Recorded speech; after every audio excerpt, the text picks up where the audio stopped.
이낙연 전 더불어민주당 대표가 이끄는 새로운 미래와 민주당 탈당파 의원들이 주축인 미래대연합이 가칭 개혁미래당을 공동 창당하기로 했습니다. 제3지대 빅텐트로까지 이어질지 주목됩니다. 국민의힘과 더불어민주당은 이번 주부터 공천 심사 일정에 본격 돌입합니다. 이른바 현역 의원 물갈이 규모에 여야 모두 촉각을 곤두세우고 있습니다. 더 싼 금리로 대출을 갈아타는 대환대출이 인기를 끌면서 이를 악용한 보이스피싱이 기승을 부리고 있습니다. 금융당국은 은행권이 먼저 전화를 걸어 대출 환승을 안내하는 경우는 없다며 주의를 당부했습니다. 일본 군마현이 조선인 강제노동 희생자 추도비 철거를 오늘부터 강행합니다. 강제동원을 부인하는 일본 정부의 방침을 따르는 것 아니냐는 비판과 함께 다른 지자체에도 영향을 줄 수 있다는 우려가 나옵니다. 이스라엘과 하마스 전쟁 이후 중동에 주둔한 미군을 겨냥한 공격이 이어지고 있는 가운데 미군 사망자가 처음으로 나왔습니다. 조 바이든 미국 대통령은 책임 있는 이들을 반드시 처벌할 것이라고 밝혔습니다. 이번 주 내내 추위 걱정은 없지만 오늘은 미세먼지가 말썽을 부리겠습니다. 중서부 지역 초미세먼지 농도가 나쁨 수준까지 오르겠고 남부지방도 밤부터 공기가 탁해지겠습니다. 여러분 안녕하십니까? 1월 29일 굿모닝 화이팅 2부 시작합니다. 이낙연 전 더불어민주당 대표가 이끄는 새로운 미래와 민주당 탈당파가 주축인 미래대연합이 단일 정당을 함께 만들기로 했습니다. 새로운 미래 신경민 국민소통위원장과 미래대연합 박원석 공동대표는 어제 국회 기자회견에서 기득권 혁파와 정치 혁신 등을 위해 공동으로 창당하기로 했다고 밝혔습니다. 통합 정당 명칭은 일단 개혁미래당으로 정했고 중앙당 창당대회는 다음 달 4일에 열기로 했습니다. 개혁미래당은 이번 주부터 공동 정강 정책과 선거 공약 등을 발표하고 5명으로 구성될 지도부는 최종 조율을 거쳐 창당대회 때 공개하기로 했습니다. 또 다른 제3지대 정당인 개혁신당 이준석 대표와 한국의 희망 양향자 대표는 앞서 지난 24일 합당을 선언했습니다. 오는 4월 총선을 앞두고 제3지대 통합 논의가 속도를 내는 가운데 거대 양당은 이번 주부터 공천 심사 일정에 본격적으로 돌입합니다. 네, 이른바 현역 의원 물갈이 규모에 여야 모두 촉각을 곤두세우고 있습니다. 강민경 기자의 보도입니다. 당 역사상 첫 시스템 공천 도입을 선언한 국민의힘이 후보 옥석 가리기에 나섭니다. 오늘부터 다음 달 3일까지 공천 신청을 받고 본선에 나갈 후보자를 선정하는 겁니다. 월요일부터 토요일까지 후보자 추천 서류를 접수를 받습니다. 물리적인 시간을 고려한다고 하더라도 빨라야 2월 중순이 되지 않을까 생각하고 있습니다만 한동훈 위원장의 방침에 따라 공천 신청자는 불체포 특권 포기 서약서 등도 내야 하는데 관심은 현역 의원 컷오프에 더 쏠려 있습니다. 이른바 교체 지수를 산출할 때 40%로 비중이 가장 큰 여론조사가 마무리됐기 때문입니다. 당과 개별 의원의 지지율을 비교하는 게 핵심이라 당세가 강한 영남 지역 의원들이 특히 주시하고 있습니다. 30%로 두 번째 비중인 당무감사에서 영남권 현역들의 평가가 좋지 않다는 말까지 나오면서 긴장하는 분위기가 역력합니다. 여당보다 한 발 앞서 후보자 공모를 마친 더불어민주당은 속도가 더 빠릅니다. 당장 오는 31일부터 공천관리위원회의 면접을 거쳐 다음 달 5일 이후에는 컷오프 대상과 경선을 치를 곳을 가려낼 걸로 예상됩니다. 주요 지역의 경우 설 연휴 전에 후보자의 윤곽이 드러날 수도 있습니다. 역대 총선 과정을 보면 한 8차, 9차 이렇게 발표를 하기 때문에 2월 초부터는 어느 정도 이제 발표가 이루어질 것으로 보입니다. 민주당 역시 후보자 적합도 여론조사와 현역 의원 평가가 컷오프 여부를 가릴 걸로 보입니다. 경선 점수 감산폭이 큰 하위 20% 명단과 친명계 인사들이 이재명 대표의 우호적인 권리당원의 지지를 노리고 비명계 지역구를 노린다는 논란이 계속되는 이유입니다. 거대 양당 공천심사에서 탈락한 현역 의원은 당을 떠날 가능성도 있는 만큼 제3지대 세력화에도 주요 변수가 될 전망입니다. YTN 강민경입니다. 네, 야당 주도로 국회를 통과한 이태원 참사 특별법 공포 시한이 이번 주로 다가온 가운데 윤석열 대통령은 법안의 문제점을 지적하면서 국회에 제의를 요구할 가능성이 큰 것으로 전해졌습니다. 거부권 행사에 따른 유가족 등의 반발을 고려해 후속 대책을 고심하는 분위기입니다. 권남기 기자가 보도합니다. 지난 9일 국회 문턱을 넘은 이태원 참사 특별법은 열흘 만인 19일 정부로 이송됐습니다. 윤석열 대통령은 그로부터 15일 안에 법안 공포 여부를 결정해야 합니다. 이번 주 토요일이 시한인데 거부권 행사에 무게가 실린 것으로 알려졌습니다. 특별조사위가 야당 편향적으로 꾸려질 수 있고 여야 합의 없이 법안이 처리되는 등 문제가 적잖다는 겁니다. 앞서 국민의힘도 같은 이유로 윤 대통령에게 거부권 행사를 건의하기로 했습니다. 총의를 모아서 대통령의 제2요구권 행사를 건의하기로 결정을 했습니다. 이태원 참사 특별법은 상임위 과정, 본회의 과정 모든 절차를 야당 단독으로 처리를 했습니다. 문제는 유가족과 피해자가 반발하는 상황에서 5번째 거부권을 사용하는 데 대한 부담감입니다. 그래서 대통령실은 후폭풍을 최소화할 대책을 함께 고민 중인 것으로 파악됐습니다. 대통령실 고위 관계자는 관련 재판이 대법원에서 마무리되기 전에라도 신속한 배상이 가능하도록 정부가 노력하는 방안 등이 논의될 수 있다고 말했습니다. 하지만 야당은 윤 대통령이 법안을 다시 국회로 돌려보낼 경우 김건희 여사 리스크와 묶어 파상 공세를 펼칠 태세입니다. 거부권 행사를 용납하지 않습니다. 이미 윤석열 대통령은 배우자의 범죄와 비리 의혹을 비호하기 위해 김건희 특검법을 거부했습니다. 윤 대통령이 이태원 참사 특별법에 대해 거부권을 행사한다면 그 시점은 제2요구 건의안이 다뤄질 것으로 보이는 오는 30일 정례 국무회의 직후가 될 것이란 전망이 많습니다. YTN 권남기입니다. 이태원 참사 진상규명을 요구하는 유가족과 시민들이 특별법 공포를 촉구하는 두 번째 15,900배를 진행했습니다. 이들은 지난 22일에 이어 어제 서울광장 분향소 앞에 모여서 100여 명이 각각 159배를 하는 방식으로 특별법 공포를 촉구했습니다. 그러면서 정부가 피해자 권리를 보장하고 참사의 원인을 규명해야 한다며 재발 방지에 앞장서달라고 주장했습니다. 북한이 지난 24일 서해에 이어 어제 잠수함 시설이 있는 신포 인근 동해상에서 순항미사일 여러 발을 쐈습니다. 은밀히 침투해 공격이 가능한 잠수함 기반 무기 체계일 가능성도 있어서 우려가 커지고 있습니다. 최두희 기자의 보도입니다. 합동참모본부는 휴일 오전 8시쯤 함경남도 신포 인근 동해상에서 북한의 순항미사일 여러 발을 포착했습니다. 미사일 재원 등은 한미 정보당국이 정밀 분석하고 있습니다. 군은 구체적인 발사 위치를 공개하지 않았지만 잠수함에서 순항미사일이 쏘아졌을 가능성이 제기되고 있습니다. 신포는 대표적인 북한의 잠수함 건조시설이 있는 곳이기 때문입니다. 잠수함은 은밀히 후방까지 남하할 수 있는 만큼 여기에서 발사한 미사일은 우리 군이 사전 탐지와 대응하는 데 더 어려움을 겪을 수 있습니다. 장거리 비행 능력과 함께 잠수함이 가지고 있는 수중에서 은밀하게 기습 공격을 할 수 있는 그런 장점들을 합쳐서 더욱더 이제 위협적인 무기 체계를 만들려고 하는 거지요. 북한은 불과 나흘 전인 지난 24일엔 서해로 순항미사일을 쐈습니다. 신형 전략 순항미사일인 불화살 대시 3-31형을 처음으로 시험 발사했다고 주장하며 핵무기를 탑재할 수 있다는 점까지 시사했습니다. 김정은 국무위원장이 지난해 말 남북관계를 적대적 교전국 사이로 규정한 이후 대남 위협 수위를 계속 끌어올리는 모습입니다. 동남 관계는 더 이상 동족 관계, 동질 관계가 아닌 적대적인 두 국가 관계, 전쟁 중에 있는 두 교전국 관계로 완전히 고착되었습니다. 특히 오는 4월 총선을 앞두고 북한이 남한을 상대로 직접적인 무력 도발을 감행할 수도 있다고 보고 한미 군 당국은 관련 동향을 예의주시하고 있습니다. YTN 최두입니다. 네, 조금 전 들어온 속보 전해드리겠습니다. 어제 김정은 북한 국무위원장이 어제 잠수함 발사 순항미사일 SLCM을 발사를 지도했다는 속보가 들어왔습니다. 그리고 또 핵잠수함 건조를 파악하는 활동을 벌였다고 속보가 들어왔는데요.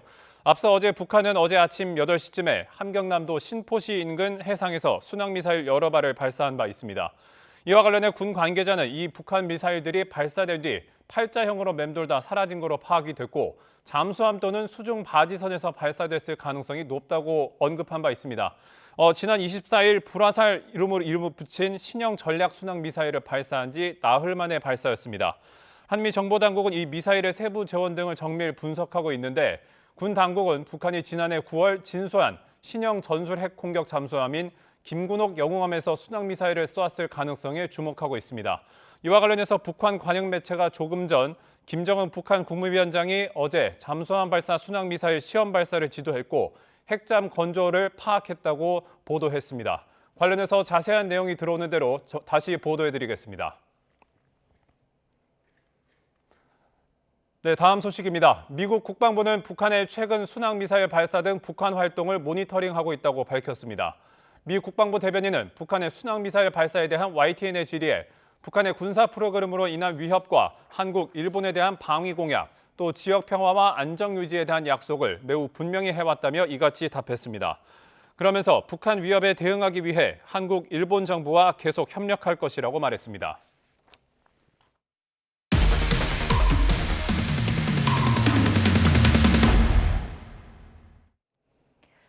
가족과 지인을 내세워 화물 운송법인 4곳을 운영한 업체가 화물 차주들의 운송료를 가로채 잠적했다는 보도 최근 저희가 전해드렸는데요.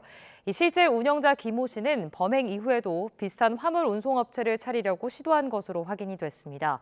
1차 하청업체와 친분을 주변에 과시하기도 했는데 이 과정에서 금품 로비 의혹까지 제기됐습니다. 윤성훈 기자의 보도입니다. 화물 차주들의 임금을 가로챈 화물운송법인 A사 사무실이 있는 건물입니다. 지난해 7월부터 고지된 우편물들이 잔뜩 쌓여 있습니다. 법인 사무실로 등록된 이곳은 현재 아무도 있지 않은 듯 문이 굳게 잠겨 있습니다. A사 등 4개 화물운송법인을 실질적으로 운영한 김 씨가 잠적한 건 지난해 7월쯤. 이에 앞서 20억 원대 회사 돈을 빼돌린 건 물론 화물 차주들의 운송료와 직원, 지인들에게 돈을 빌리고 가로챈 혐의로 수사가 이뤄지고 있습니다. 많게는 17억 원에서부터 수천만 원씩 10여 명이 김 씨에게 사기를 당한 겁니다. 돈을 빌려달라 한다 회사한테. 그리고 월 10%씩을 띈다. 그렇게 하면서 이제 이렇게 돈을 빌려간 거죠. 그래갖고 17억 정도를 못 돌려받아서. 잠적한 김 씨는 범행 직후인 지난해 10월 제주도의 또 다른 화물 운송 법인을 차리려고 시도한 정황도 추가로 드러났습니다. 김 씨가 거래하던 후팡 로지스틱스 서비스 CLS 1차 하청업체와 신분을 과시한 겁니다. 지난해 10월엔 1차 하청업체 소속 운송관리 담당자에게 여러 차례 돈을 건넸다며 금품 로비 정황을 구체적으로 언급하기도 했습니다. 팀장 자기가 어떻게 구워 살면서 나한테 그래서 500만 원 가져갔단 말이야. 뇌물? 여태까지 받아먹은 한두 푼이 아니기 때문에. 피해자 측의 금품 로비 의혹에 대해 고소를 예고한 가운데 1차 하청업체 측은 그런 사실이 없다는 담당 직원의 입장을 통보받았다고 밝혔습니다. 또 피해를 입은 화물 차주들에게 일부 급여를 직접 지급하고 5억 원가량을 공탁하는 등의 노력을 기울이고 있다고 설명했습니다. CLS 하청과 재하청업체에서 화물 차주들의 먹튀 피해가 반복되는 데는 구조적인 문제도 있습니다. 여기엔 대금 지급 시차가 주요 원인으로 꼽힙니다. 원청인 CLS가 하청업체의 대금을 다음 달 말에 지급하고 있다 보니 화물 차주들은 한두 달 뒤에야 운송료를 손에 쥐게 되는 겁니다. 목돈을 쥔 하청, 재하청업체가 작정하고 돈을 가로챈다면 피해자들은 뒤늦게서야 피해를 인지하게 되는 꼴입니다. 원청인 CLS 측은 하청업체 대금 먹튀 문제와 관련해 법적인 책임이 없다는 입장이지만 정산 시점이 개선돼야 비슷한 피해를 막을 수 있다는 지적이 나옵니다. YTN 윤성훈입니다. 개식용금지법이 통과됐지만 아직 남은 과제는 산적해 있습니다. 특히 유예기간 3년이 지난 뒤에도 여전히 농장에 남아있을 식용견 수십만 마리를 어떻게 처리할지를 놓고 고민이 깊어지고 있습니다. 박정현 기자입니다. 인천 계양산 안쪽에 자리 잡은 동물보호소. 식사를 챙겨주러 들어온 활동가가 반가운지 대형견이 꼬리를 흔들며 맞이합니다. 지난 2020년 동물보호단체의 도움으로 불법 개농장이었던 곳이 보호소로 탈바꿈했습니다. 당시 이곳에서 길러지던 250여 마리 가운데 130여 마리가 아직 가족을 찾지 못하고 3년째 보호소에서 생활하고 있습니다. 식용 목적으로 사육되다 보니 대부분 덩치도 크고 오랜 농장 생활로 사회화가 안 돼 입양이 쉽지 않습니다. 개식용 금지법이 통과됐지만 전국 개농장에 남아있는 52만 마리를 두고 우려가 이어지는 이유입니다. 법안을 보면 동물보호센터나 민간보호시설로 이관하거나 대통령령으로 정하는 방법으로 처분한다고 명시돼 있는데 남은 식용견들을 전부 보호소에 수용하기는 현실적으로 불가능할 거라고 동물단체는 입을 모읍니다. 개 한 마리를 보호하는데 한 해 평균 200만 원 정도 드는 데다가 보호소나 민간시설은 유기견들로 이미 포화 상태에 이르렀기 때문입니다. 이 아이들만 해도 제가 일할 때만 해도 한 달에 3톤 가까이 들었는데 막 700, 800마리가 이렇게 돼버리면은 그 사료값만 해도 엄청날 텐데 그걸로 그렇게 따지고 보면은 현실적으로 이제 일각에선 한 마리에 30만 원 정도인 비용을 생각하면 안락사 추진도 부담스러울 거란 전망이 나옵니다. 이 때문에 식용견들이 자칫 고통스러운 죽음에 놓일 수 있다는 걱정 어린 목소리도 나옵니다. 농림축산식품부는 개식용 종식 추진단을 꾸려 특별법 후속 조치를 마련한다는 입장이지만 당장 구조될 개들의 현황 파악부터 필요한 예산과 시설, 인력 확충까지 풀어야 할 과제가 만만치 않아 보입니다. YTN 박정현입니다.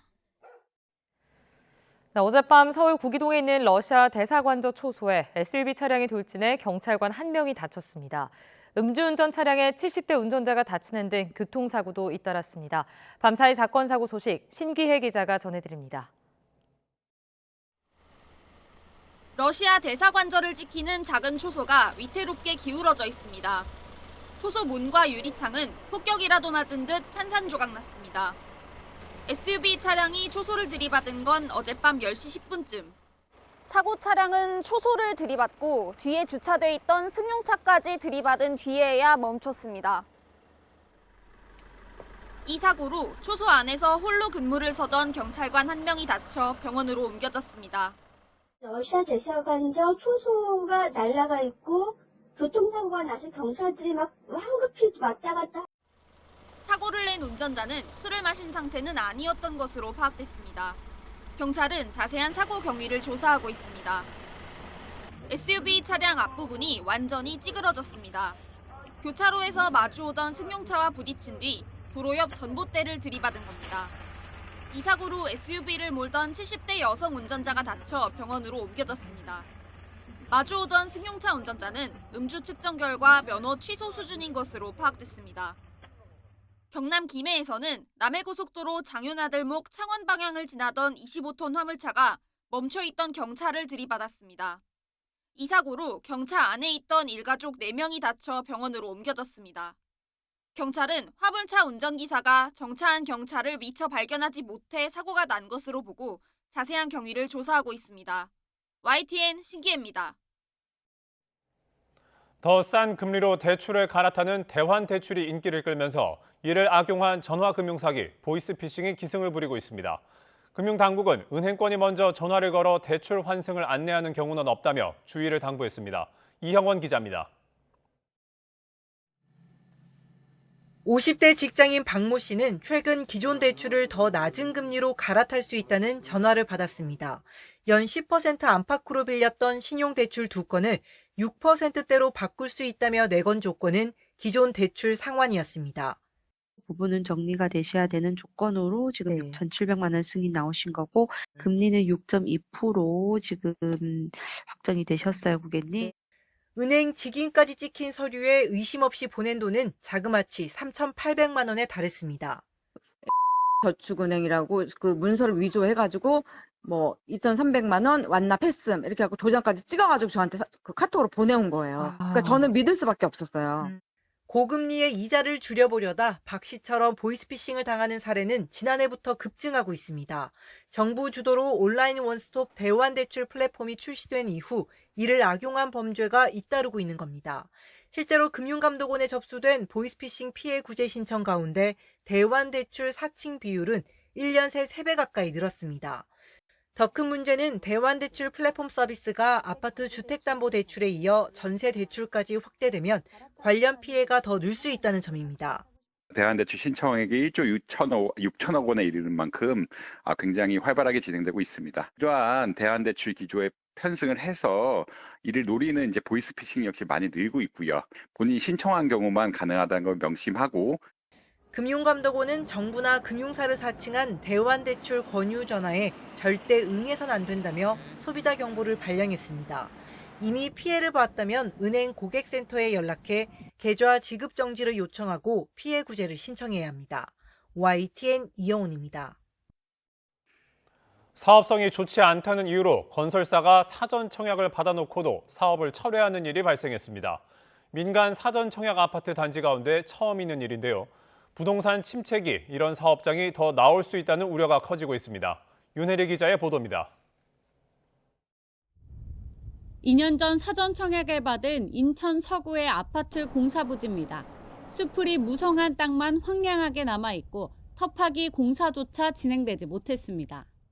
지난해 3월 본청약에 거쳐 내년 11월 308세대가 입주할 예정이었지만 일정이 차일피일 밀리더니 급기야 건설사가 최근 사업 취소를 결정했습니다.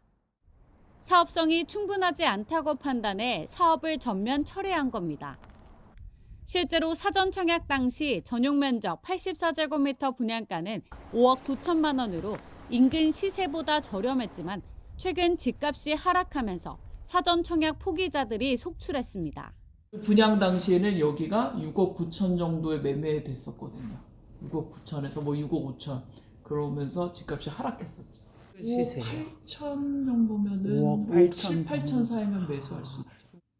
건설사는 계약을 중도 포기하는 당첨자들이 늘고 인허가가 지연되는 동안 공사비와 금리가 급등해 불가피하게 사업을 철회할 수밖에 없었다고 설명했습니다.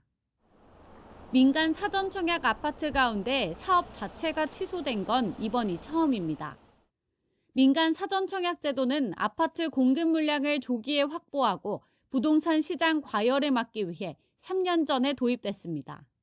사전 청약 당첨자는 본청약 전까지 계약금을 내지 않아도 되고 언제든지 당첨을 포기할 수 있습니다.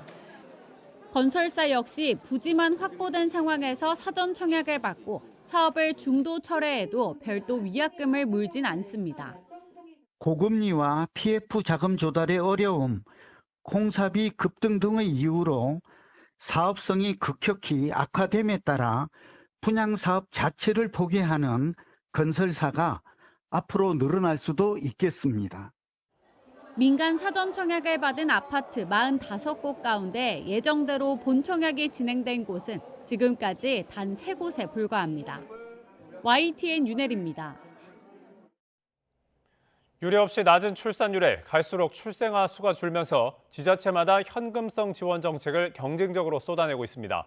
황당무계하다는 평가를 받았던 과거 대선 공약까지 현실화하는 분위기인데요.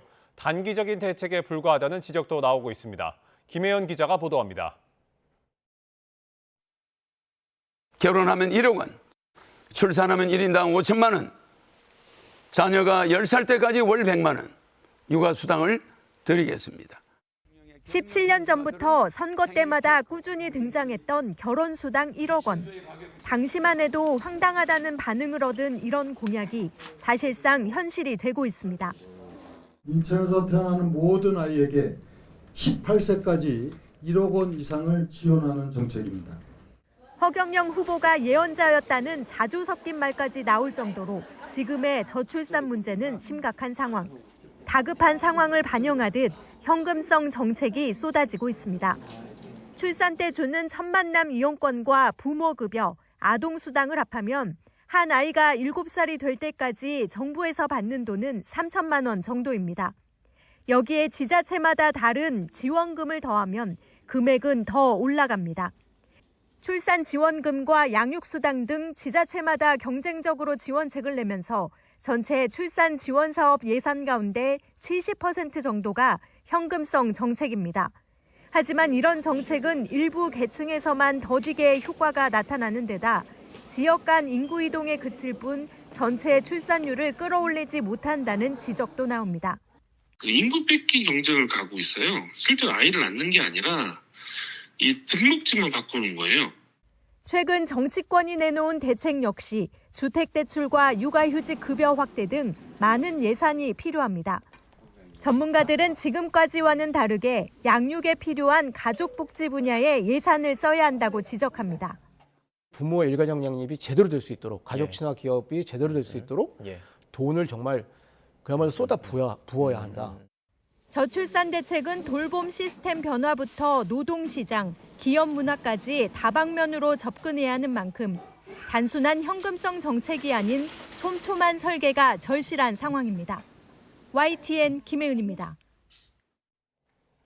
출산한 여성 6명 가운데 1명은 산후 우울증을 겪는 것으로 나타났습니다. 분당 차병원과 서울대병원 산부인 연구팀은 임산부 2,500여 명을 상대로 임신 12주부터 출산 후 4주까지 추적 관찰해 분석한 결과 임산부의 16.32%는 산후 우울증을 겪은 것으로 조사됐습니다. 연구 결과 전반적인 스트레스 지수는 임신 기간부터 출산 후까지가 높았지만 실질적인 문제는 보육과 주거의 어려움이 꼽혔습니다. 구체적으로 출산 후 보육 스트레스 비율은 산후 우울증 그룹에선 70.5%에 달했지만 대조군은 46.4%였고 주거 스트레스 비율도 산후 우울증 그룹은 14.9%였지만 대조군은 5.2%에 그쳤습니다.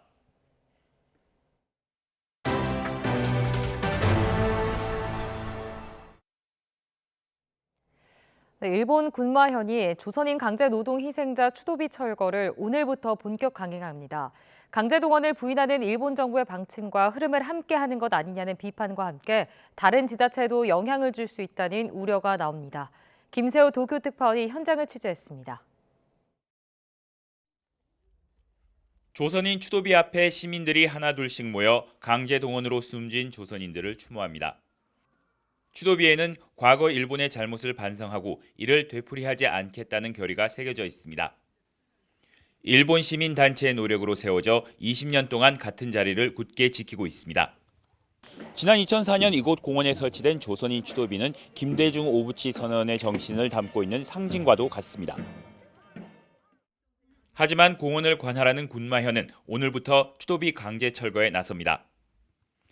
2012년 추도식 당시 일부 참가자가 강제 연행을 언급해 정치적 중립 약속을 어겼다며 설치 허가를 갱신해주지 않은 겁니다. 일본 최고재판소까지 군마현의 방침이 적법하다고 판결했습니다.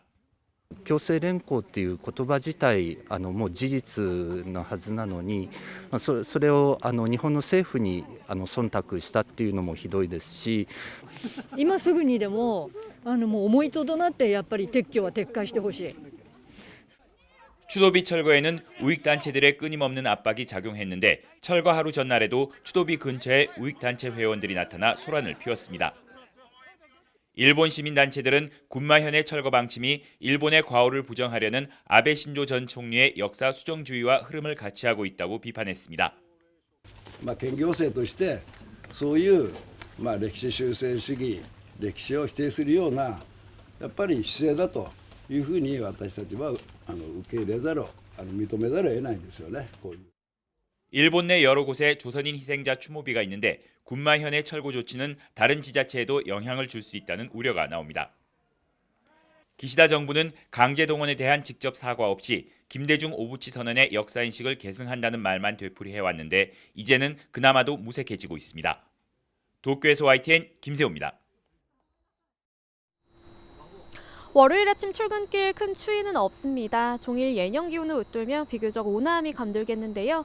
현재 영하 4.4도를 보이고 있는 서울 기온 한낮에 4도까지 올라 어제와 비슷하겠습니다. 다만 중서부 지방을 중심으로는 초미세먼지가 기승을 부리겠습니다. 이 지역에 계신 분들은 나오실 때 미세먼지용 마스크를 챙기시는 게 좋겠습니다. 오늘 전국이 대체로 맑겠습니다. 다만 대기가 정체되고 중국발 스모그가 유입되면서 수도권과 영서, 충청의 초미세먼지 농도가 나쁨 수준 보이겠습니다.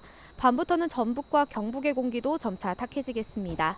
그래도 추위 걱정은 없습니다. 현재 강원과 경북 북동 산간에만 한파특보가 남아있고요. 그 밖의 지역은 어제와 비슷하게 출발하고 있습니다. 현재 서울 기온은 영하 4.4도, 춘천 영하 9도를 나타내고 있습니다. 한낮에는 서울 4도, 광주 6도, 부산 9도까지 올라 야외 활동하기 한결 수월하겠습니다. 이번 주 내내 예년보다 온화한 날씨가 이어지겠습니다. 다만 내일 밤에는 전남에서 비가 시작돼 모레는 경기 남부와 충청 이남에 비가 내리겠습니다. 주 후반에는 영동과 남부지방을 중심으로 비나 눈이 자주 내릴 전망입니다. 맑은 날씨 속 동해안 지역은 대기가 묻혀 건조합니다. 이 지역에는 건조주의보가 내려진 가운데 바람도 강하게 불어 산불 등 화재 사고가 발생하지 않도록 조심하셔야겠습니다. 지금까지 YTN 원희다입니다.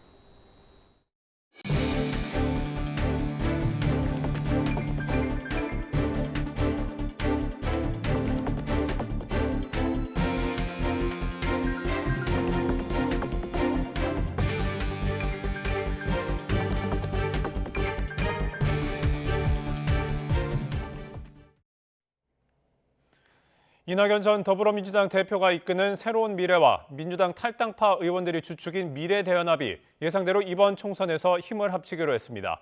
가칭 개혁미래당을 공동 창당하기로 했는데 이른바 제3지대 빅텐트로까지 이어질지 주목됩니다. 김대겸 기자가 보도합니다. 민주당이랑 같은 뿌리를 둔 새로운 미래와 미래대연합이 4월 총선을 앞두고 한 배를 타기로 했습니다. 가칭 개혁미래당을 함께 띄우기로 한 겁니다. 기득권 혁파와 정치 혁신, 사회개혁과 미래 전환에 나서라는 국민의 기대와 명령에 부응하기 위해 공동 창당하기로 합의했습니다. 이번 주부터 공통 정강정책과 선거 공약 등을 발표하고 5명으로 구성될 지도부는 최종 조율을 거쳐 창당될 때 공개하기로 했습니다. 이른바 진보 진영 간 소통합을 먼저 이룬 만큼 제3지대 전체를 아우르는 빅텐트 논의에도 본격 착수할 계획입니다. 통합추진위원회를 두고 거기에 위원장과 위원을 두고 빅텐트를 향해서 계속해서 노력을 하고 우리 내부 논의도 거치고 이렇게 지금 할 생각입니다. 하지만 지지 기반과 가치가 다른 보수 진영 제3지대 세력과의 통합은 풀기 어려운 숙제란 전망이 많습니다. 당장 양양자 한국의희망 대표와 먼저 손을 잡은 이준석 개혁신당 대표는 막 닻을 올린 진보 진영 소통합 움직임에 견제구를 날렸습니다. 과학기술 논의하고 미래 비전을 이야기하고 지향점을 이야기하는 과정에 지금 미래대연합과 새로운 미래에 계신 분들은 정치의 측면에서만 너무 이걸 바라보신 것이 아니냐. 통합 시점과 방식 등에 대한 의견 차이가 적잖은 만큼 이들 제3지대 세력은 협상 주도권 확보를 위해 당분간 현역 의원 영입 등 각자 몸집 키우기에도 힘을 쏟을 것으로 보입니다. 이런 가운데 이준석 대표의 신당에 합류할 거란 관측이 나왔던 유승민 전 의원은 국민의힘 잔류와 총선 불출마를 선언했습니다. YTN 김대겸입니다. 국민의힘과 더불어민주당은 오는 4월 총선을 앞두고 이번 주부터 공천 심사 일정에 본격적으로 돌입합니다. 오늘부터 다음 달 3일까지 진행되는 국민의힘 후보자 공모에 지원하는 사람은 국회의원 불체포 특권 포기 서약서 등을 함께 제출해야 합니다. 후보자 접수를 앞서 마친 더불어민주당은 모레부터 다음 달 4일까지 면접을 실시하고 다음 달 5일부터 선거구별 컷오프 대상자를 차례로 발표할 예정입니다. 경기도의 한 공무원이 다주택 사실을 숨겼다가 적발되자 승진이 취소됐는데요. 대법원은 주택 보유 현황 자체가 공무원의 도덕성과 청렴성의 판단 기준이 될 수 없다며 승진 취소가 위법하다고 판단했습니다. 백종규 기자의 보도입니다. 지난 2020년 12월 경기도는 고위공직자 승진 대상자 선정을 앞두고 주택 보유 조사를 했습니다. 승진 대상자인 A씨는 주택 2채와 오피스텔 분양권 2건을 가지고 있었지만 주택 보유 사실만 신고했습니다. 이후 A씨는 4급으로 승진했고 전체 후보자 132명 가운데 다주택 보유자 35명은 승진 대상에서 빠졌습니다. A씨의 거짓말은 얼마 안 돼 들통났는데 경기도는 A씨가 공무원의 성실 의무를 위반했다는 이유로 5급으로 강등 조치했습니다. 징계가 의결됐을 당시 한국토지주택공사 직원들의 3기 신도시 투기 의혹이 불거졌고 다주택자의 투기 수요 탓에 집값이 급등했다는 정부 판단이 이어지기도 했습니다. A씨는 처분에 불복해 소송을 냈는데 1심은 징계가 부당하다고 봤고 2심은 A씨에게 고의가 있거나 중대한 과실이 있다고 판단해 징계하는 게 맞는다고 판단했습니다. 1, 2심의 엇갈린 판결 속에 대법원은 강등 처분이 위법하다고 판단했습니다. 주택 보유 현황 자체가 공무원의 도덕성과 청렴성 등을 나타내는 지표에 해당하지 않고 근거 없이 다주택 보유 여부를 4급 공무원 승진 심사에서 반영할 수 없다는 겁니다. 또 법령상 근거가 없는 주택 보유 조사 과정에서 거짓 답변서를 냈다는 것만으로 지방공무원법이 정한 성실 의무를 위반했다고 볼 수 없다고 봤습니다. 이어 주택 보유 조사에 성실이 임하지 않은 것이 징계 사유가 된다면 법률상 근거 없는 부당한 지시에 대해서도 공무원의 복종 의무가 있음을 전제로 하는 것이라고 판시했습니다. 대법원이 주택 보유 조사를 고위공직자 승진 임용 과정에서 법률상 근거가 없다고 판단하면서 관련 법적 다툼도 앞으로 이어질 것으로 전망됩니다. YTN 백종규입니다.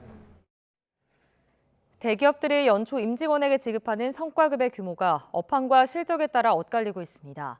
3년 연속 최대 매출을 달성한 LG전자는 생활가전을 담당하는 H&A 사업본부 구성원에게 기본급의 445에서 665%에 해당하는 경영 성과급을 지급하기로 했습니다.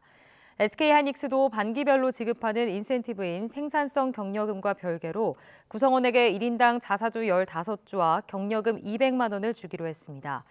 반면 삼성전자에서 반도체 사업을 담당하는 디바이스 솔루션 부문의 초과이익 성과급 예상 지급률은 0%로 책정됐는데 조만간 지급률이 확정될 예정입니다. 중소기업 4곳 가운데 1곳 이상은 지난해 설 대비 최근 자금 사정이 곤란한 것으로 조사됐습니다.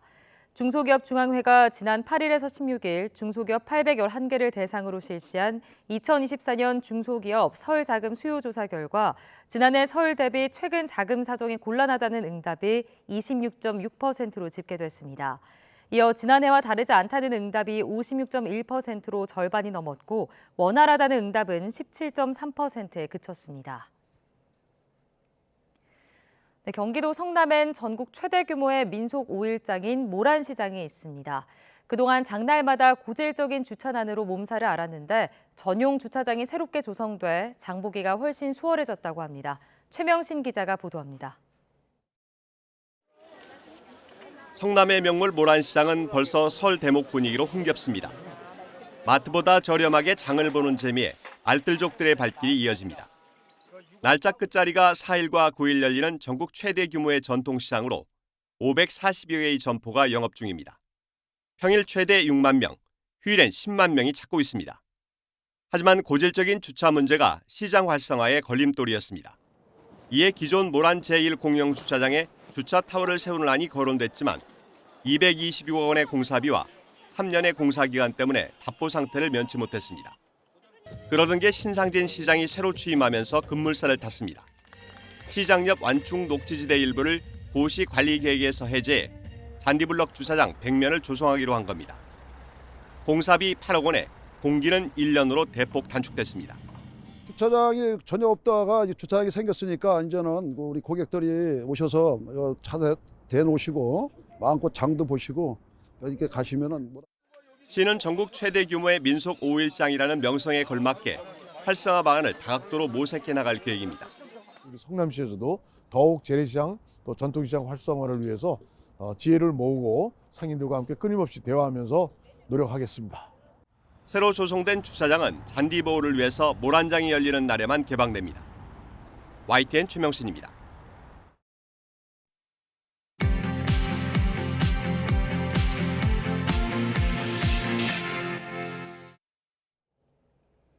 이 시각 세계는입니다. 프랑스 루브르 박물관에 전시된 명화 모나리자가 또 봉변을 당했습니다. 이번에는 농민 관련 단체가 예술과 식량의 권리 중에 무엇이 더 중요하냐며 수풀을 잔뜩 퍼부었습니다. 신웅진 기자입니다. 두 여성이 기습적으로 모나리자의 빨간색과 노란색 수풀을 껴안고 구호를 외칩니다. Qu'est-ce qu'il y a de plus important? L'art, le droit et l'alimentation saine et durable. 농업 정책 전환을 요구하는 활동가들의 습격입니다.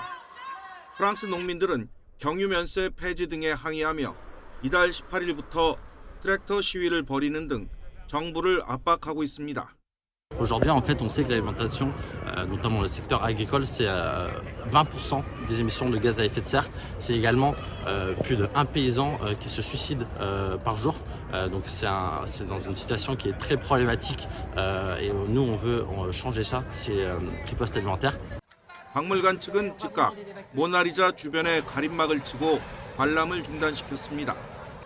시위대는 뜻한 바를 이루었지만 멀리서 그림을 보러 온 관광객들의 반응은 싸늘합니다. It's disgusting to treat art that's really valuable for the history of humankind that way. 세계에서 가장 유명하고 비싼 그림인 레오나르도 다빈치의 모나리자는 그동안 여러 번 순환을 겪었습니다. 모나리자는 지난 1956년 볼리비아 남성이 던진 돌에 훼손당한 이후 유리로 덮어 보호하고 있어서 이번에 해를 입지 않았습니다. 2009년에는 프랑스 시민권을 취득하지 못해 화가 난 러시아 여성이 찻잔을 날렸고 2022년에는 한 남성이 지구를 파괴하려는 사람들이 있다고 외치며 케이크를 던지기도 했습니다. 환경운동가들은 명화에 페인트나 음식물을 뿌리고 손에 접착제를 발라 붙여버리는 방식으로 종종 시위를 벌여 박물관 관리자들이 골머리를 앓고 있습니다. YTN 신웅진입니다. 러시아의 침공에 맞서고 있는 우크라이나에서 여러 명의 고위 관리가 연루된 무기 조달 비리가 발각됐습니다. 2년 가까운 장기전의 피로를 느끼고 있는 국제사회 시선이 더 싸늘해질 것으로 보입니다. 외신에 따르면 우크라이나 보안국은 포탄 구매 계약과 관련해서 우리 돈 약 535억 원을 횡령한 혐의로 전현직 국방부 고위 관리들과 무기 제조업체 관계자 등 5명을 수사하고 있다고 밝혔습니다. 프랑스 정부의 농업 정책에 반발해 트랙터 시위를 벌여온 농민들이 수도 파리를 봉쇄하겠다고 예고했습니다. AP통신에 따르면 프랑스 전국 농민연맹은 현지 시간 29일 오후 2시부터 파리로 향하는 모든 간선 도로를 무기한 차단하겠다고 밝혔습니다. 프랑스 남서부 지역의 농민들은 트랙터를 몰고 상경해 파리 근교 렁제스에 있는 도매 시장을 봉쇄하기로 했습니다. 튀르키 이스탄불에 있는 로마 가톨릭 성당에서 무장 괴한들이 미사 중이던 신도를 사살했습니다. 튀르키의 당국에 따르면 현재 시간 28일 오전 11시 40분쯤 이스탄불 유럽지구 북쪽 사르에르 지역의 산타마리아 성당에서 복면 차림의 남성 2명이 침입해 총격을 가했습니다. 이로 인해 52살의 튀르키의 국적자 1명이 사망했습니다. 프랑스 명품 그룹인 루이비통 모에 헤네시의 베르나르 아르노 회장이 테슬라의 일론 머스크를 제치고 세계 최고 부자가 됐습니다. 미국 경제전문지 포브스는 현재 시간 26일 아르노 회장과 그의 가족 순자산이 우리 돈 278조 원으로 머스크의 273조 6천억 원을 웃돌았다고 밝혔습니다. 테슬라의 주가가 13% 급락하며 머스크의 순자산은 24조 원 줄어들었고 루이비통 주가는 실적 호조로 급등하면서 아르노 회장의 순자산은 31조 5천억 원 증가했습니다. 지금까지 이 시각 세계는이었습니다. 이탈리아의 신성 22살 얀니크 신네르가 호주 오픈 결승에서 메드베데프를 상대로 대역전승을 거두고 생애 첫 메이저 대회 우승에 성공했습니다. 네, 신네르는 앞선 준결승에서도 세계 1위 조코비치를 꺾고 세계 테니스계의 세대 교체를 알렸습니다. 보도에 김상익 기자입니다. 경기 초반은 노련한 메드베데프가 흐름을 주도했습니다. 1, 2세트를 내리내줘 패색이 짙던 신네르는 그러나 서브가 살아난 3세트부터 반격에 성공했습니다. 3, 4세트를 6대4로 따내며 세트 스코어 2대2를 만들었고 마지막 5세트에선 3대2에서 상대 서브 게임을 가져오면서 3시간 44분 대접전의 마지막 승자가 됐습니다. 호주 오픈에서 이탈리아 선수가 우승한 건 신네르가 사상 처음입니다. Even when I was younger, I made also some other sports, and they never put pressure on myself, and I wish that this freedom is possible for as many young kids as possible. So thank you so much for my parents. 반면 이번 대회에서 3번이나 5세트 경기를 치르며 힘겹게 결승에 오른 메드베데프는 중반 이후 체력이 급격히 떨어지면서 잦은 실수를 범한 게 패인이었습니다. 메드베데프는 2022년 이 대회 결승에서 나달에게 당했던 2대3 역전패의 악몽이 재현되면서 2021년 US 오픈 우승에 이은 자신의 두 번째 메이저 타이틀 획득에 실패했습니다. That's not your last Grand Slam, but I hope I can try to get the next one if we play in the final, because it's been 3 finals in a row. So I'll try my best to do better next time. But really, big congrats, and you deserve it. 호주 오픈 남자 단식에서 페더러와 나달, 조코비치, 이른바 빅3가 아닌 선수가 우승한 건 10년 만입니다. 세대 교체를 선언한 신네르는 스키와 축구에서도 두각을 나타낸 만능 스포츠맨으로 지난해 하반기부터 이번 대회까지 조코비치를 4번 만나 3번이나 이길 정도로 실력이 빠르게 성장하고 있습니다. YTN 김사익입니다. 프로농구 창원 LG가 주전 외국인 선수 아셈 마레이 없이도 상위권에서 경쟁하고 있는 수원 KT를 꺾고 공동 3위로 올라섰습니다. LG는 수원 원정 경기에서 69대 68로 앞선 종료 6초 전 이관희가 자유투를 얻어내고 2구째를 실패했지만 양홍석이 결정적인 공격 리바운드를 잡아내 결국 71대 68로 승리했습니다. LG는 마레이가 무릎 부상으로 빠진 상황에서도 3승 1패를 기록했습니다. 현대모비스는 올 시즌 한 경기 최다 점수인 116점을 몰아넣으며 최하위 삼성을 물리치고 3연승을 달렸고 손호는 3연승을 달리던 한국가스공사의 77대 76으로 한 점차 승리를 거두었습니다. 프로야구 기아 타이거즈가 호주 전지훈련 출발 이틀 앞두고 김종국 감독의 직무를 전격 정지했습니다. 기아 구단은 김 감독이 수사당국의 조사를 받았다는 사실을 확인하고 김 감독이 사령탑으로서 직무를 정상적으로 수행할 수 없다고 판단해 직무 정지 조처를 내렸다고 밝혔습니다. 기아 구단은 호주 캔버라에서 열리는 스프링 캠프는 진가병 수사 코치 체제로 진행하고 수사를 지켜본 뒤 김 감독의 거취를 결정할 예정입니다. 한 주의 시작인 오늘도 큰 추위는 없습니다. 현재 영하 4.4도를 보이고 있는 서울 기온, 한낮에 4도까지 올라 어제와 비슷하겠습니다. 이번 주 내내 예년 기온을 웃돌며 추위 걱정은 없겠습니다. 현재 강원과 경북 북동 산간에만 한파특보가 남아 있습니다. 그 밖의 지역은 어제와 비슷하게 출발하고 있는데요. 현재 서울 기온은 영하 4.4도, 춘천 영하 9도를 나타내고 있습니다. 한낮에도 겨울치고는 비교적 온화함이 감돌겠습니다. 서울 4도, 대전 6도, 부산 9도까지 크게 오르겠습니다. 다만 추위 대신 초미세먼지가 말썽을 부리겠습니다. 오늘 대기가 정체되고 중국발 스모그가 유입되면서 중서부 지방의 초미세먼지 농도가 나쁨 수준 보이겠고요. 밤부터는 남부 지방의 공기도 점차 탁해지겠습니다.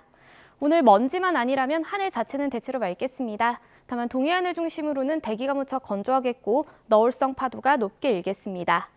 내일 밤에는 전남에서 비가 시작돼 모레는 경기 남부와 충청 이남에 비가 내릴 전망입니다. 날씨였습니다. 굿모닝 YTN 2부 마칩니다. 잠시 후 6시 50분 3부에서 뵙겠습니다.